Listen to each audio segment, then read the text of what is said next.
और स्वराज संकल्प यात्रा के तहत दूसरे चरण का आगाज आज कोटा से हो गया है। चलिए सीधे रुख करेंगे कोटा का, जहां पर वसुंधरा राजे और साथ ही मध्य प्रदेश के मुख्यमंत्री शिवराज सिंह चौहान खास तौर पर मौजूद हैं। हमारे प्रतिपक्ष के नेता सम्माननीय गुलाब सिंह कटारिया का माल्यार्पण बनकर स्वागत करें।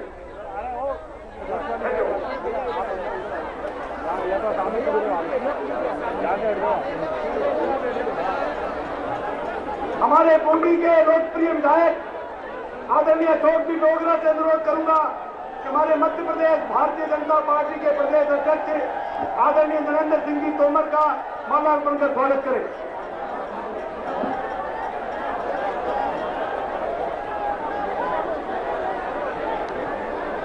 रामगंज मंडी की विधायिका आदरणीय चंद्रकांता जी से अनुरोध करूंगा तो हमारी राष्ट्रीय उपाध्यक्ष आदरणीय किरण जी माहेश्वरी का स्वागत करें, माल्यार्पण करें। हेलो, हाँ जी, दिखा रहा हूँ। हमारे कोटा शहर जिला के अध्यक्ष आदरणीय शांति शर्मा से अनुरोध करूंगा जो आदरणीय वसुंधरा जी का माल्यार्पण कर स्वागत करें।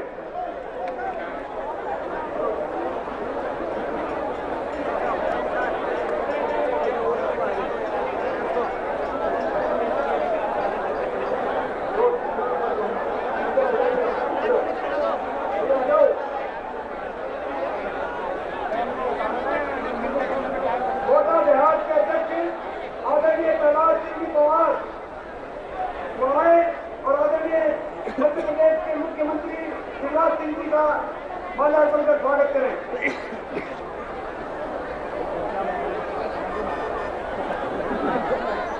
झालावाड़ जिला के अध्यक्ष आदरणीय नरेंद्र सिंह नागर से अनुरोध करूंगा कि वो हमारे प्रतिपक्ष के नेता गुलाब सिंह कटारिया का माल्यार्पण कर स्वागत करें। पार्टी के चुनाव लड़े आदरणीय गोपाल जी पटेल का अनुरोध आदरणीय संजय जी का स्वागत करें।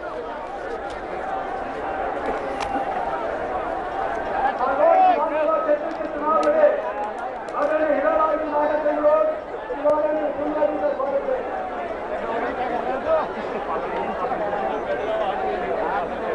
मानवेंद्र सिंह जी जो पीपलदा से चुनाव लड़े थे उनसे अनुरोध है कि आदरणीय संजय जी का स्वागत करें।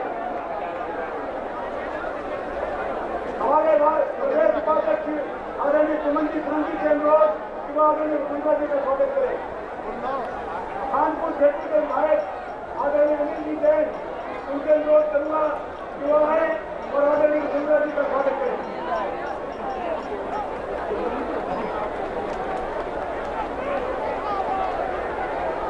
हमारे कोटा शहर के महामंत्री आलोक शर्मा, दिनेश जी शर्मा, सत्यपाल सिंह जी और आदरणीय वसुंधरा जी का स्वागत करें।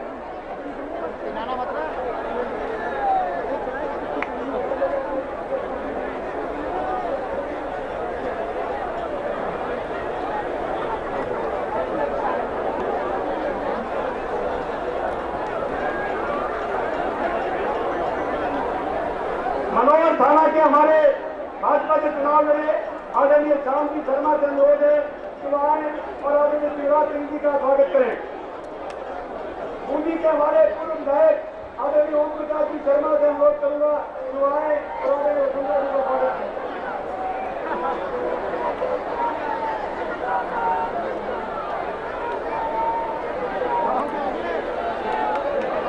बिहार के महामंत्री कुंजी बिहारी जी गौतम और स्वागत करें।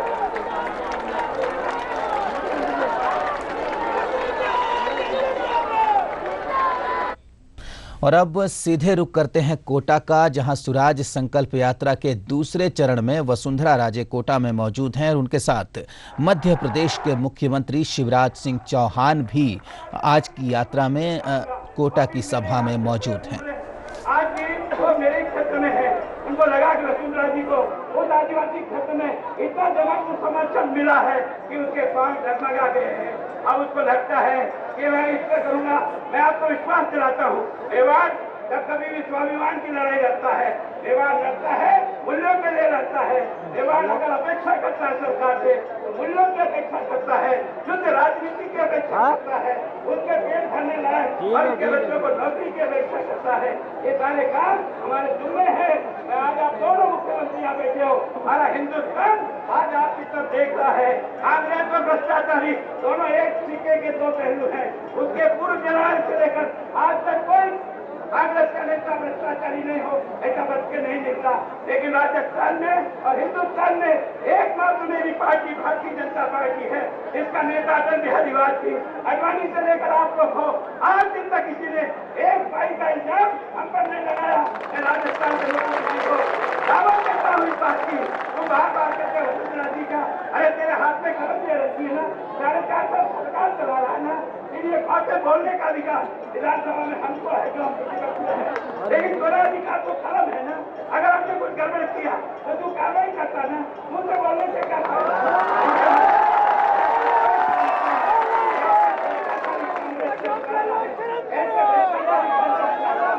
यही बातें करने हमारे बीच में मध्य प्रदेश के उद्योग मंत्री आदरणीय कैलाश जी विजयवर्गीय उपस्थित है। मैं हमारे प्रदेश उपाध्यक्ष यूनुस खान जी से अनुरोध करूंगा कि उनका माल्यार्पण कर स्वागत करें। अब मैं मध्य प्रदेश के हमारे भारतीय जनता पार्टी के अध्यक्ष आदरणीय नरेंद्र सिंह जी तोमर से अनुरोध करूंगा कि वो संबोधित करें। आदरणीय तोमर साहब।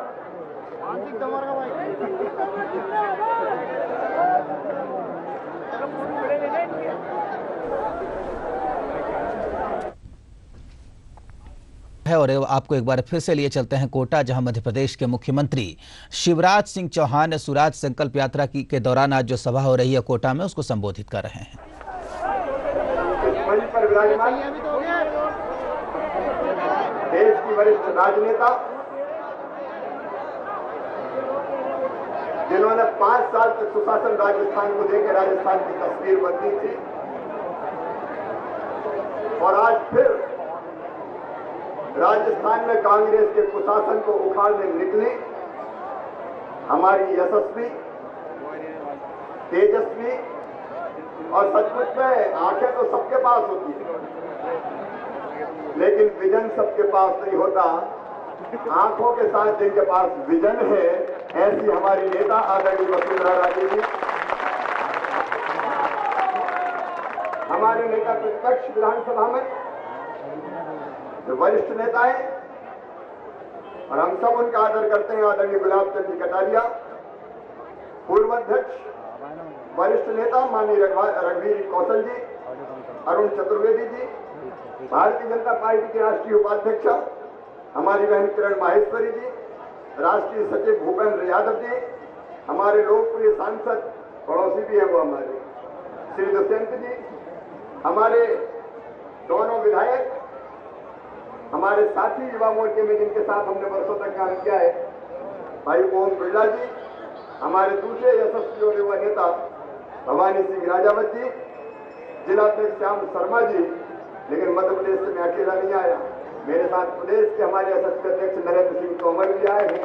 आदरणीय नरेंद्र सिंह तोमर जी और सरकार जो सुशासन देने का काम मध्य प्रदेश में उद्योग मंत्री के नाते कर रहे हैं, मेरे मंत्री कैलाश विजयवर्गीय जी और कालीचरण जी तो हमारे पुराने साथी है, आदरणीय कालीचरण जी, मंच पर विराजमान हमारे सभी वरिष्ठ आदरणीय नेतागण और हालौती के इस केंद्र कोटा में उपस्थित मेरे सभी आदरणीय बुजुर्गों, नौजवान भाइयों, माताओं, बहनों और भांजे और भांजियों, क्योंकि मेरा मन राजस्थान में कोई जोड़ नहीं, आप सबको सबसे पहले दोनों हाथ जोड़ के मैं प्रणाम करता हूँ, आप सबको नमस्कार करता हूँ। मैं मध्य प्रदेश से आया हूँ, मेरे साथ प्रदेश अध्यक्ष और मंत्री भी आए, लेकिन हम भी अकेले नहीं आए। वसुंधरा जी आज मध्य प्रदेश की 7.5 करोड़ जनता की ओर से शुभकामनाएं लेके आज आपके बीच आए। स्वराज संकल्प यात्रा का दूसरा चरण प्रारंभ होना है। कई लोगों ने मध्य प्रदेश से हमसे कहा, बाकी बुजुर्गों ने भी हमसे कहा कि जाके वसुंधरा जी से कह देना मध्य प्रदेश की जनता उनके लिए उनको आशीर्वाद दे रही है और भगवान से उनके लिए प्रार्थना कर रही है। हम पड़ोसी के धर्म का निर्वाह करने भी आए बहनों, लेकिन आज आज मैं बात प्रारंभ करूं उससे पहले मैं कोटा के कार्यकर्ताओं को बधाई देना चाहता हूं। यहाँ पंडाल में जो अलग अलग ब्लॉक बने हैं और ब्लॉकों को जो नाम आपने दिया है वो देख के मेरी आत्मा प्रसन्न हो गई। महारानी Lakshmibai block, Rajmata Vijayaraje Scindia block, Pandit Deendayal Upadhyay block, Chandrashekhar Azad block, Netaji Subhash Chandra Bose block, शहीद अजय आहूजा ब्लॉक। सच में एक पीड़ा मेरे मन में, एक दर्द हमारे मन में कि हिंदुस्तान को अंग्रेजों ने चांदी की तस्करी में आजादी रक्त भेंट नहीं की थी। हजारों नौजवान क्रांतिकारी साथी थे जो हंसते हंसते फांसी के फंदों पे झूल गए थे, और जब फांसी के फंदे चूमने वो जाते थे तो डर से उनके पैर नहीं कांपा करता था, कलेजा नहीं हिला करता था, उनके एक हाथ में गीता होती थी, उनके मुंह से भारत माता की जय के उद्घोष निकलते थे, उनके हृदय में दृढ़ संकल्प होता था। वो भगवान से प्रार्थना करते थे, हे भगवान, मरने के बाद हम फिर से जन्म लें, इसी भारत भूमि पर जन्म लें और तब तक पैदा होते रहे और मरते रहे जब तक ये देश स्वतंत्र ना हो जाए, भारत माता आजाद ना हो जाए। हजारों ने अपनी जवानियां अंडमान और निकोबार के जगह में कोल्हू और चक्की पीसते हुए गुजार दी थी, और कहीं ऐसे थे जिन्हें खोल दिए थे अपने सीने अंग्रेजी संगीरों के सामने और अपने गर्म गाढ़े और लाल रक्त से भारत भूमि को पवित्र किया था। उनकी तपस्या के बाद आजादी मिली, लेकिन आजादी के बाद जब कांग्रेस की सरकार आई तो उन्हें तो आजादी का इतिहास ही गलत पढ़ा दिया। उन्होंने हमें पढ़ाया कि हिंदुस्तान को आजादी पंडित जवाहरलाल नेहरू जी ने दिलाई, इंदिरा जी ने दिलाई, महात्मा गांधी जी ने दिलाई। हम महात्मा गांधी जी का, पंडित जवाहरलाल नेहरू जी का बहुत आदर करते हैं। उन्होंने भी अहिंसक आंदोलन का नेतृत्व किया था, लेकिन तकलीफ ये देख के होती है कि हम भूल गए महारानी लक्ष्मीबाई को, हम भूल गए लाला हरदयाल को, हम भूल गए सुखदेव को, हम भूल गए राजगुरु को, हम भूल गए शहीद आजम सरदार भगत सिंह को, हम भूल गए चंद्रशेखर आजाद को, हम भूल गए नेताजी सुभाष चंद्र बोस को, हम भूल गए स्वतंत्र वीर सावरकर को। केवल एक परिवार ऐसा है जिसने आजादी दिलाई, ये इतिहास हमें पढ़ाया गया। बहनों और भाइयों, मैं कोटा के कार्यकर्ताओं को बधाई देना चाहता हूं कि उन्होंने सारे शहीदों के नाम और सुशासन देने वाले महापुरुषों के नाम यहाँ लिखे हैं। और ये अंतर भारतीय जनता पार्टी और कांग्रेस में है। मेरे आने का एक और कारण, सचमुच में मन में बहुत राजस्थान की दुर्दशा देख के दुखी था। राजस्थान कहां से कहां पहुंच गया। बहनों और भाइयों, एक जमाना था जब हमारी बहन वसुंधरा राजे जी ने 5 साल तक मुख्यमंत्री का पद संभाला था। राजस्थान तेजी से प्रगति कर रहा था, राजस्थान तेजी से आगे बढ़ रहा था। सड़कों का राजस्थान में जाल बिछा था, बताइए बिछा था कि नहीं? पानी की व्यवस्था ठीक की गई थी, बिजली लगातार बढ़ती जा रही थी, और आज मुझे विश्वास है कि वसुंधरा जी राजस्थान की मुख्यमंत्री आप होती तो हर गांव में 24 घंटे बिजली दे देती। राजस्थान तेजी से बदल रहा है। वसुंधरा जी उस समय मुझे, आज मैं मुख्यमंत्री बना, थोड़ी जलन होती थी। मुझे लगता था राजस्थान तेजी से आगे बढ़ता जा रहा है, काश मध्य प्रदेश को भी ऐसी तेजी से आगे बढ़ाऊं। लेकिन बीच में फिर कांग्रेस की सरकार आ गई, मुख्यमंत्री जी दूसरे बन गए। आज राजस्थान की क्या हालत है बहनों और भाइयों? आज कहते तकलीफ होती, आनंद नहीं होता, प्रसन्नता नहीं होती। अरे वो राजस्थान जो तेज गति से प्रगति और विकास कर रहा था, और पूरे हिंदुस्तान के विकास के मानचित्र पर जो पहले प्रांतों की पांत में ले जाके वसुंधरा जी ने खड़ा कर दिया था, आज हालत ये है। कितने घंटे बिजली मिल रही है आप ही बताओ मुझे, बोल के बताए कितने घंटे मिल रही है? कोई कह रहा 4, कोई कह रहा 5, और कोई कह रहा नहीं। कांग्रेस में करंट नहीं है तो यहाँ की जनता को बिजली कहां से दे देंगी? अरे हमारे मध्य प्रदेश में हालत ये थी, हमारे मध्य प्रदेश में हालत ये थी कि जब दिग्विजय सिंह मुख्यमंत्री कांग्रेस के हुआ करते थे तो ऐसे 3 घंटा 4 घंटा, बहनों और भाइयों, उस 3 और 4 घंटे को लेके हमने संकल्प किया कि मध्य प्रदेश के जनता को हम 24 घंटे बिजली देंगे। कांग्रेस के लोगों ने मजाक उड़ाया कि 24 घंटे बिजली दे देंगे, कहां से दे देंगे? ये मुख्यमंत्री तो सपनों के सौदागर हैं। मैंने कहा हाँ, मैं सपनों का सौदागर हूं, लेकिन पहले सपने देखता हूं, और जब तक वो साकार नहीं कर देता तब तक चैन की सांस नहीं लेता, आराम से नहीं बैठता। हमने संकल्प लिया, सपना देखा कि 24 घंटे बिजली देंगे।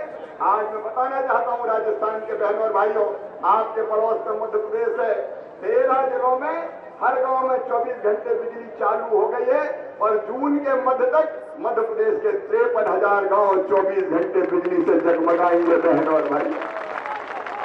हमने मध्य प्रदेश। चलिए अब रुक करेंगे कोटा का, जहां स्वराज संकल्प यात्रा के दूसरे चरण में बीजेपी प्रदेश अध्यक्ष वसुंधरा राजे कोटा में जनसभा को संबोधित कर रही हैं। के राष्ट्रीय और अध्यक्ष नरेंद्र जी तोमर, हमारे मंच पर उपस्थित लीडर ऑफ द ऑपोजिशन माननीय गुलाब जी, माननीय रणवीर सिंह जी, माननीय किरण जी और भूपेंद्र जी, एमएलए साहब ओम जी और एमएलए साहब भवानी सिंह जी, उपस्थित भारतीय जनता पार्टी के मंच के ऊपर नेतागण, कार्यकर्ता बंधु और मेरे सामने बैठे हुए इन चारों डिस्ट्रिक्ट के मेरे सब बुजुर्गण, भाइयों, माताएं, बहनों, आज आप लोगों सबको मिलकर बहुत खुशी हुई। आप यहाँ सब आए आशीर्वाद देने के लिए, इसके लिए आप सबको बहुत बहुत मैं धन्यवाद यहाँ देना चाहूँगा। मैं लंबा वो करने के बजाय सबसे पहले मैं जाऊंगी कि शिवराज जी ने आप लोगों को क्या सुनाया। 65 साल राज किया है कांग्रेस को, आपने समय दिया, एक परिवार को समय दिया। अब 65 साल उनके हाथ को मजबूत करके उनके ऊपर आपने विश्वास किया।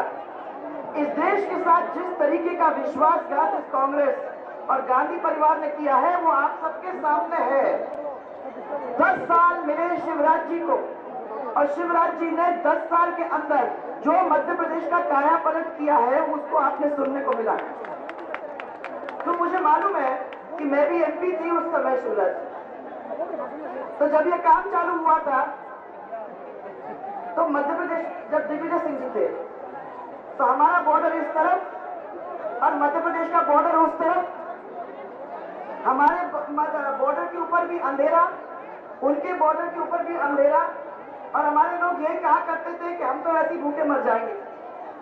फिर हम लोगों का राज आया, हमारे लोगों ने कहना शुरू कर दिया देखिए उनके यहाँ तो बिजली टिमटिमा रही है, आपको कुछ करना पड़ेगा। मुझे करना पड़ा, फिर मुझे उसी हिसाब से करना पड़ा। पर मैं ये कहना चाहती हूँ कि 10 साल में मध्य प्रदेश की शक्ल को आपने बदल के रख दिया। वो आप बहुत आपने जो काम किया इतना सराहनीय है और वहां के लोग इतने खुश हैं, मैं आप लोग सबको क्या बताऊं।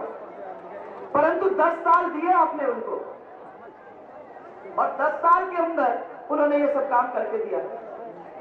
5 साल के अंदर जो आपने हम लोगों को समय दिया, उस समय के अंदर एक बीमारू प्रदेश हमको सौंपा गया। उस बीमारू प्रदेश के अंदर कुछ भी नहीं था। उस बीमारू प्रदेश को पकड़ के उठा के अपने पैरों पे खड़े करने का काम हम लोगों ने किया। ना रोड थी, ना बिजली थी, ना पानी का इंतजाम, कुछ भी नहीं था। और मुख्यमंत्री सिर्फ इतना ही कहा करते थे कि हमारा तो खजाना खाली है और हम कुछ काम नहीं कर सकते। मुझे याद है वो 5 साल ऐसे निकल गए कि हमारा खजाना खाली है, हमारे पास कुछ नहीं। आपको मैं ये भी बता दूं, जब मध्य प्रदेश भारतीय जनता पार्टी के हाथ में ये आया तब भी यही सुनने को मिलता था कि खजाना खाली, तब भी ये सुनने को मिलता था कि कोई काम हम कर नहीं पाते, कि हमारे पास पैसा नहीं है। परंतु उसी को बीमारू प्रदेश को फिर से पैर पे खड़ा करके अग्रणी प्रदेश बनाने का काम जब ये कर सकते हैं, इसका मतलब पैसे की मुसीबत नहीं होती, इच्छा शक्ति की मुसीबत होती है। और क्योंकि इच्छा शक्ति नहीं है इसलिए आज हम लोग इस तरीके से यहाँ बैठे हुए। हर चीज के लिए समय लगता है।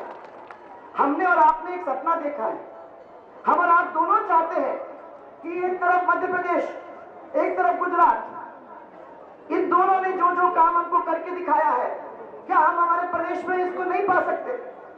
पर मैं आपको ये कहना चाहती हूँ कि अगर हम लोग ये तय कर लेते हैं और मिलके काम करते हैं और शुरुआत उसकी करते हैं, तो विश्वास आपको दिला के दे सकती हूँ कि आगे चल के ये काम आपके राजस्थान के अंदर भी हो सकता है। तो जैसे छोटी लड़की होती है ना, गरीब लड़की, छोटी लड़की, कांच के ऊपर अपना नाक दबा के अंदर देख रही है, आहा कितना अच्छा, देखो कितना अच्छा भोजन लगा हुआ है, कैसी बिजली टिमटिमा रही है, कैसे अच्छे कपड़े पहन के अंदर बैठे हुए हैं।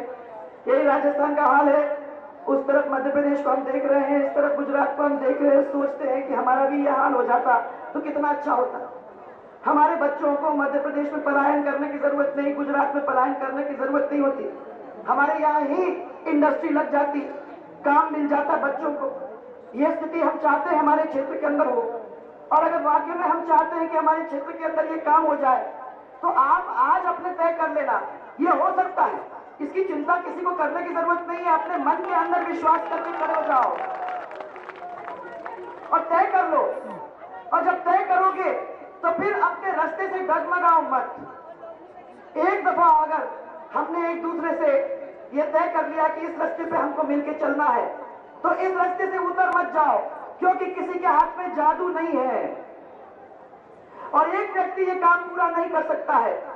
ये मध्य प्रदेश में भी जो हुआ है, मामा जी तो आगे चले, परंतु मामा जी के पीछे ये सब पूरा परिवार लगा, मामा जी के पीछे उनके सब अधिकारी लगे, पूरा टीम मध्य प्रदेश जब उनके साथ लगा तो आज उन्होंने 10 साल के अंदर काया पलट करके रख दिया है। और मैं यही कहती हूँ कि जिस तरीके से 36 के 36 काम मध्य प्रदेश के अंदर लगे, जिस तरीके के सब मजहब एक साथ होकर एक आवाज में प्रेम के सूत्र में बन के आगे बढ़े, उस तरीके से राजस्थान के अंदर भी अगर हम कर देंगे तो कोई ऐसा व्यक्ति नहीं है जो हमारे आगे प्रगति का काम रोक सके। बस अपने आप में विश्वास रखने की जरूरत है। अरे सुप्रीम कोर्ट ने यह कह दिया कि राजस्थान में कानून का शासन नहीं है, राजस्थान में सरकार नाम की कोई चीज नहीं है। ये सुप्रीम कोर्ट को कहना पड़ा। हाई कोर्ट ने यह कह दिया कि इतिहास में ऐसी नकारा सरकार हमने देखी नहीं है। ये आप और हम नहीं कह रहे हैं, ये सुप्रीम कोर्ट को कहना पड़ रहा है। मैं ये पूछना चाहती हूँ कि सईदा हमीद जो योजना आयोग और हमारे राजस्थान की प्रभारी है, वो कहती है कि राजस्थान में महिला, दलितों और अल्पसंख्यकों की हालत सबसे खराब है। ये हम नहीं कह रहे हैं, ये वो कह रही है। जयराम रमेश उनका मंत्री जो है, वो कहता है कि मुख्यमंत्री को पत्र लिखकर हमने इनको आगाह कर दिया है कि सरकार की सुस्त चाल के लिए बहुत जोरदार उसको फटकार लगाने की जरूरत है। ये उनका खुद का मंत्री कह रहा है। दलित उत्पीड़न में नंबर 2 है, कहता है मुकुल वासनिक, जो इनके साथ रोज चलता है। महिला उत्पीड़न में देश में 4थे स्थान पर है और बेरोजगारी में देश के पहले स्थान के ऊपर अगर राजस्थान है तो हम सबका सिर शर्म से झुक जाना चाहिए। मुख्यमंत्री का और सरकार का सिर तो शर्म से झुक ही जाना चाहिए। अभी मैं देख रही हूँ कि मेरे पीछे पीछे संदेश यात्रा चल रही है। ये सही बात है, काय का संदेश दे रहे? हमने जो ये स्वराज यात्रा निकाली वो इसलिए निकाली क्योंकि हमको बहुत सारी बातें सुनने को मिली जयपुर के अंदर। तो मैंने कहा चलो जनता के बीच में जाके, जनता के साथ बैठ के, जनता की आंखों में आंख डाल के उससे पूछे तो सही कि ये काम हो रहे हैं कि नहीं हो रहे हैं। जब आपके बीच में 13 दिन की यात्रा उदयपुर संभाग में की तो वहां मालूम पड़ा कि इनमें से कोई भी काम जिस तरीके से बताए जा रहे हैं वैसे हो नहीं रहे। 25-25 मिनट अपने भाषण के वो मेरे ऊपर, मैंने उन लोगों को कहा कि मेरे ऊपर मुझे छोड़ दीजिए, आप तो बस जनता को सिर्फ इतना बताइए कि आपने अपने 4.5 साल के अंदर क्या काम करके दिया है ताकि जनता आपको नंबर दे सके। हर एक मुख्यमंत्री जो भी होता है वो परिवार का मुखिया होता है। उसको अपने परिवार को ऐसे चलाना चाहिए जैसे वो अपने घर का परिवार चलाए, उसी प्यार के साथ, उसी तरीके के उसको आगे बढ़ाने की कोशिश है। परंतु मैं देख रही हूं कि अपने जेब भरने में कोई पीछे नहीं हटा, गांधी परिवार के जेब भरने में कोई पीछे नहीं हटा। परंतु अगर गरीबी देख रही है तो राजस्थान के अंदर एक निगाह डाल के देख लीजिए, पहली दफा राजस्थान के किसान आत्महत्या करने पर उतारू हो रहे हैं। ये पहले कभी नहीं हुआ था, ये आज शर्म की बात हमारे राजस्थान को देखने को मिली। अरे मैं आपको ये बताना चाहूं मुख्यमंत्री जी, चित्तौड़गढ़ के अंदर एक चापाखेड़ी जगह है, एक मजरा है छोटा सा, वहां एक किशन सिंह जी, आप सोचो क्या हालत है उसकी। भूख से मरा जा रहा था, पेड़ की हरी छाल निकाल के 5 दिन तक बेचारे ने उसको खाने की कोशिश की। 6ठे दिन वो भगवान की प्यारा हो गया। अब मैं ये बताना चाहती हूँ, क्या इस पूरे प्रदेश के अंदर ऐसी अगर कोई स्थिति होती है तो क्या हम सब कलंकित नहीं होते हैं? क्या हम लोग सब शर्मिंदा नहीं होते हैं? अरे उस प्रदेश का मुखिया अगर इतना भी नहीं सोच सकता, आता भी नहीं है, पता भी नहीं करता है, तो क्या उस कुर्सी पर बैठने का उस मुखिया को हक है? नहीं है। और मैं आपको कह रही हूं, आज आपने तो कह दिया कि ये बिजली होनी चाहिए और इस तरीके से अपने को देना चाहिए। मैं भी मानती हूँ कि आपने जो काम किए हैं उनमें से बहुत सारे काम अपने को राजस्थान के अंदर करने चाहिए। उसी तरीके से जब प्रजा परिवार के रूप में खुश होती है तो हम लोग खुश होते हैं, ये अपना परिवार है। परंतु मैं कहती हूँ कि कुछ समय हम लोगों को 5 साल मिले, बिजली की ऐसी व्यवस्था खराब थी कि बिजली कहीं भी गांव के अंदर नहीं मिला करती। 4 साल में धीरे धीरे बढ़ाते बढ़ाते हम लोगों ने बिजली को बढ़ाया, 4-5 ताप बिजली का लगाने का काम चालू कर दिया, जो आज तक होने चाहिए थे 6 महीने। मेरे सरकार जाने के 6 महीने बाद उनको आना था, उनकी बिजली मैंने पैदा हो जानी चाहिए थी, परंतु आज 4.5 साल निकल गए, उनमें बिजली नहीं आ रही। और उस बिजली के अंदर हमने ये तय कर दिया था कि गांव के अंदर 20, 22, 24 घंटे बिजली और किसानों को 8 घंटे बिजली तक हम बढ़ रहे थे। 6 महीने हम लोगों को और मिल जाते तो मैं समझती हूँ कि राजस्थान का कोई गांव ऐसा नहीं रहता जिसको बिजली 24 घंटे नहीं मिलती, घरेलू बिजली। और यहाँ बूंदी के लोग भी बैठे हुए होंगे, बहुत सारे झालावाड़ के लोग भी बैठे होंगे, यहाँ कोटा के भी कई लोग बैठे होंगे जिनके गांव के अंदर बिजली पहुंची। और कैसे पहुंची? हम लोग बैठ बैठ के इसकी मॉनिटरिंग करा करते थे। और मैं खुद सरपंचों को बार बार ऐसे ही रैंडम फोन करा करती थी पता करने को कि जो मेरे को रिपोर्ट आ रही है क्या उसमें क्या सत्यता है कि हमारे अधिकारी ऐसे ही बोल रहे हैं। और धीरे धीरे धीरे ये लाइन पे आया और धीरे धीरे जब हम लोग सरकार हट से हटे तो ऐसी स्थिति कर गए थे कि अगर 6 महीने और मिल जाते तो ये बिजली की मुसीबत नहीं होती, और 4 साल और मिल जाते तो वो स्थिति जो आपको अभी मध्य प्रदेश के अंदर आपने करके इनको दी है तो वो हम करके भी दे सकते थे। परंतु ये मत समझना कि अभी राजस्थान को जिस गड्ढे में से निकाल के हमने खड़ा किया था, आज उससे भी ज्यादा बड़े गड्ढे के अंदर घुसा के रखा हुआ है राजस्थान। अब उसको निकालना ये कोई आसान बात नहीं होगा। हमारे बच्चों को नौकरी दिलवाना, उनको स्कूल में भिजवाना, उनको लोन दिलवाना, बेरोजगारी भत्ता हम लोग दिया करते थे 2 साल के लिए। हमने ये स्थिति पैदा करने की कोशिश की थी, यहाँ रोजगार मेले चलते थे, रोजगार मेले में 10-10, 15-15 हजार बच्चों को नौकरियां मिलती थी। और अभी मुख्यमंत्री मेरे से रोज पूछा करते हैं कि 6 लाख ही अधिकारी हैं, ये कह रही है 10 लाख। मुझे लगता है कि थोड़ा सा सुन लेना चाहिए। मैंने कहा कि मैंने अपने समय के अंदर 10 लाख नौकरियां दी, आज भी मैं कह रही हूँ, उसमें सरकारी और गैर सरकारी हमने दोनों काम करवा के उनका ये काम किया। आप ये बताओ, मैं आपको जिस लघु उद्योग की आप बात कर रहे हैं, वो अजमेर यूनिवर्सिटी के अंदर हमने अलग सा सेल चालू किया कि बच्चे जैसे जैसे अजमेर यूनिवर्सिटी में फाइनल ईयर में आके पास करने की तैयारी में है तो उनको एक नया हो जाए, उनको लोन भी मिल जाएगा, उनको एक किस तरीके से इंडस्ट्री खड़ी होती है उसका बताया भी जाएगा और उनको मदद कर दी जाएगी कि तुम अपना छोटा लघु उद्योग चालू करो। उसमें से कई बच्चों को हमने से निकाल दिया, परंतु हमारी सरकार गई और उस डिपार्टमेंट को इन्होंने करा बंद। मुझे नहीं समझ में आता कि ये काम जो इतने बच्चों को मदद कर रहा था, और मैं चाह रही थी कि यूनिवर्सिटी से थोड़ा आगे बढ़ के, क्योंकि इतने सारे काम राजस्थान के अंदर एक साथ चल रहे थे। मैं कह रही हूं कि 10 साल के अंदर, आज भी मैं कह रही हूं कि आपने जो बहुत सुंदर सुंदर काम किए हैं, उन काम को लेके हम लोग फिर से ठीक से ला सकते थे लोगों के बीच में, पर ये आप लोगों के बिना नहीं होगा। आप लोगों को मैं यही कहना चाह रही हूं कि राजस्थान के अंदर हम लोगों को यह तय कर लेना पड़ेगा कि एक परिवार के रूप में मिलकर हम चलेंगे। हम नहीं पूछ रहे हैं कौन से जात के, कौन से मजहब के, हम सब वही पानी पीते हैं, हम सब वही बिजली इस्तेमाल करते हैं। हम लोग सबको जब साथ मिलकर चलना पड़ेगा तो वो सब काम भी पूरे हो जाएंगे। आते ही सबसे पहले जो नहरों का काम 25 साल तक नहीं किया गया था, पानी उसमें से चूता था, ऐसे ही फैल जाता था, पूरा आपका इंदिरा गांधी नहर का हनुमानगढ़ आपके बीकानेर के इलाके के अंदर हम लोगों ने पूरा रिपेयरिंग करके टेल तक पानी पहुंचाने का पहली दफा इतने सालों बाद काम किया। और इस तरीके से ये बूंदी कोटा के अंदर जो एलएमसी और आरएमसी के अंदर हम लोगों ने पैसा लगा के काम करना शुरू कर दिया था। मैं ये विश्वास करती हूँ कि अगर हमें थोड़ा सा समय और मिल जाता तो ये पानी भी टेल तक पहुंचता, और वो जो पानी बीच में बह रहा है वो पानी भी वहीं के वहीं रोक दिया जाता। समय नहीं मिला भाइयों बहनों, और अब समझ में आता है मेरे को कि आप लोग सब मिलके ये समय अपने आप को देंगे, हम मिलके लड़ेंगे। एक सपना देखा है आपने और हमने मिलके, एक नया राजस्थान बनेगा, एक ऐसा राजस्थान बनेगा जिसमें हमारी महिला अपने पैर पे खड़ी होके आत्मनिर्भर होके अपने आप को सुरक्षित मान सके।